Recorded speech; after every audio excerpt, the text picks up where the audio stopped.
صدیق اکبر رضی اللہ تعالیٰ عنہ سے پوچھا گیا آپ کی سب سے زیادہ دلی 3 خواہشیں کیا ہیں؟ چلے میں ایک سوال آپ سے بھی کر لیتا ہوں جو یہاں موجود ہے کہ اگر آپ سے کوئی پوچھے the most favorite desires، اپنی خواہشات سوچے کہ اگر 3 خواہشات کوئی کہے کہ سب سے آپ کی زندگی کی سب سے اہم خواہشات کیا ہے تو چیک کرنا صدیق اکبر رضی اللہ تعالیٰ کی 3 خواہشیں دیکھو. آپ کہتے ہیں میری 3 زندگی کی سب سے بڑی خواہش ہے. کہتے ہیں پہلی ہے النظر الیک، دوسری ہے والجلوس بین یدیک، اور تیسری ہے وانفاق مال علیک. ہائے ہائے ہائے کیا موتی جیسے الفاظ ہیں. معنی بعد میں بتاؤں گا، خالی عربی سنتے ہیں تو لطف آنے لگ گیا. عاشق اکبر کی باتیں ہیں نا. کہتے میری 3 خواہشیں ہیں، بس اپنے آقا کو دیکھتا رہا. النظر الیک وانفاق مالی علیک، میں نبی پاک پر اپنا مال خرچ کرتا رہا. والجلوس بین یدیک، میں بس نبی پاک کے قدموں میں حاضر رہوں، میں ادھر ہی بیٹھا رہوں. اب دیکھو عاشق اکبر کی خواہشات تھی نا، اللہ نے یہ تینوں کیسے پوری کی ہیں. پہلی خواہش والنظر الیک، بس آقا کو دیکھتا رہا. جب نبی پاک خطبہ فرماتے تھے نا، بیان فرماتے، سارے صحابہ دوزانوں بیٹھ کر ادب کے ساتھ سر جھکاتے تھے، آقا کے چہرے کو نہیں دیکھتے تھے. صرف ابو بکر صدیق رضی اللہ تعالیٰ اور حضرت عمر فاروق رضی اللہ تعالیٰ یہ نبی پاک کے چہرے کو دیکھتے، آقا انہیں دیکھتے. وہ نبی پاک کو دیکھ کر مسکراتے، آقا انہیں دیکھ کر مسکراتے. اب پہلی خواہش النظر الیک، آئے ہائے کیسے پوری ہوئی.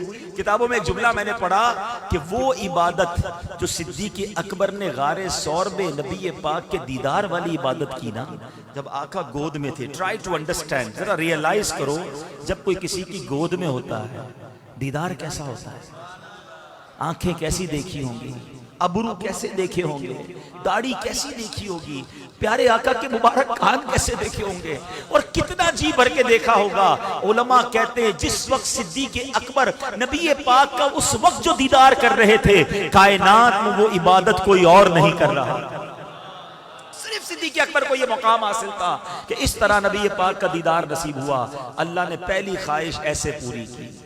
دوسری خواہش وانفاق مالی علیک، حضور آپ پر مال خرچ کرتا رہوں، بس میری یہ خواہش ہے.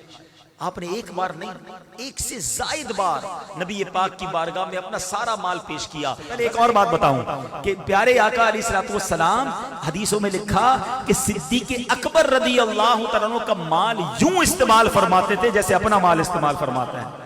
اتنی کلوزنس تھی کہ پوچھا نہیں جاتا تھا. نبی پاک صدیق اکبر کے مال کو استعمال فرماتے. اور وہ حدیث اللہ اکبر آپ فرماتے جس کا مضمون ہے جتنے لوگوں نے مجھ پر احسان کیا میں نے سب کا احسان چکا دیا، مگر ابو بکر نے جو مجھ پر احسان کیا ہے قیامت کے دن اس کا بدلہ میں رب سے لے کے اسے لوٹاؤں گا. اللہ اکبر، کس کس شان کو بیان کیا جائے. اللہ کے حبیب کی دعائیں کس طرح انہوں نے لی. ارے بلال حبشی سے کون محبت نہیں کرتا، ہمارے عاشقوں کے امام ہیں، مؤذن رسول ہیں، انہیں چھڑا کر کون لایا. امیہ جو تھا اتنا ظلم کرتا تھا، ابو بکر صدیق قریب سے گزرے، دیکھا بلال کو مار رہے ہیں، تپتی ریت پر لٹاتے ہیں. آپ نے اس کے مالک سے کہا کیوں تنگ کرتے ہو، یہ مسلمان ہو گیا ہے کیوں مارتے ہو. کہا ابو بکر تمہیں بڑا شوق ہے، خرید لو اسے. آپ نے بتاؤ کتنے پیسے لوگے. وہ تھوڑے پیسے بتاتا، آپ نے کہا اوکے. وہ اور پیسے بڑھاتا، آپ نے کہا ٹھیک ہے. وہ ڈیل ڈن کرتا، پھر پیسے بڑھا دیتا. وہ جتنے مانگتا رہا آپ بڑھاتے رہے.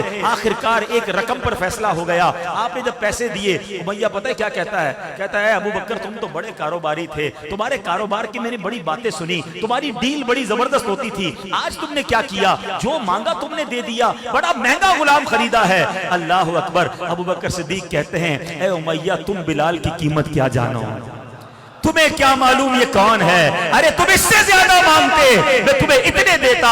جب خرید کر لاتے ہیں نبی پاک کے پاس، حضرت بلال کو آزاد کر کے لاتے ہیں، پیارے آقا کی بارگاہ میں پیش کرتے ہیں. حضور بلال آیا ہے، آپ کا سچا غلام آیا ہے، حضور آج آزاد ہو کر آیا ہے. اللہ کے نبی کیا کہتے ہیں؟ اے ابو بکر تھوڑے میرے پیسے بھی ملا لو. بلال کو آزاد کرنے میں جو تم نے رقم خرچ کی ہے، میرا مال بھی اس میں شامل کر لو. صدیق اکبر کہتے ہیں حضور میرا مال آپ ہی کا تو ہے، حضور میرا سب کچھ آپ کا ہے. اللہ اکبر. کیا کیا کارنامے بیان کروں صدیق اکبر رضی اللہ تعالی عنہ کے. سنو تیسری خواہش والجلوس بین یدیک.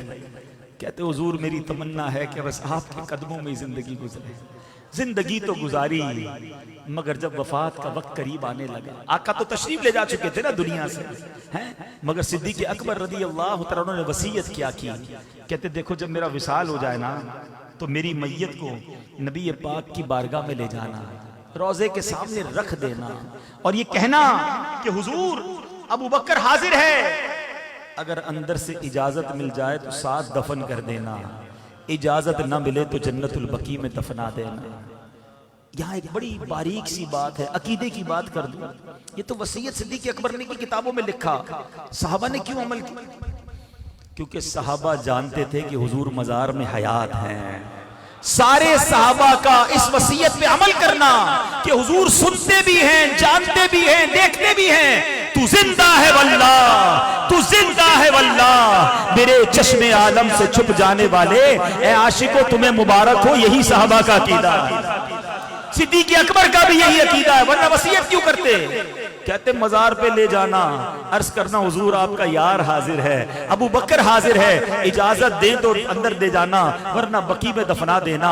صحابہ نے اس وصیت پر عمل کیا، آپ کی میت کو نبی پاک کے روضے کے سامنے رکھا گیا اور عرض کیا گیا السلام علیکہ یا رسول اللہ، ابو بکر حاضر ہے۔ سنو، دروازہ کھلتا ہے، تالا کھلتا ہے اور اندر سے آواز آتی ہے ادخلوا الحبیب الی الحبیب فإن الحبیب الی الحبیب مشتاق۔ اب حبیب کو حبیب کے پاس لے آؤ کیونکہ حبیب کو حبیب سے ملنے کا اشتیاق ہے۔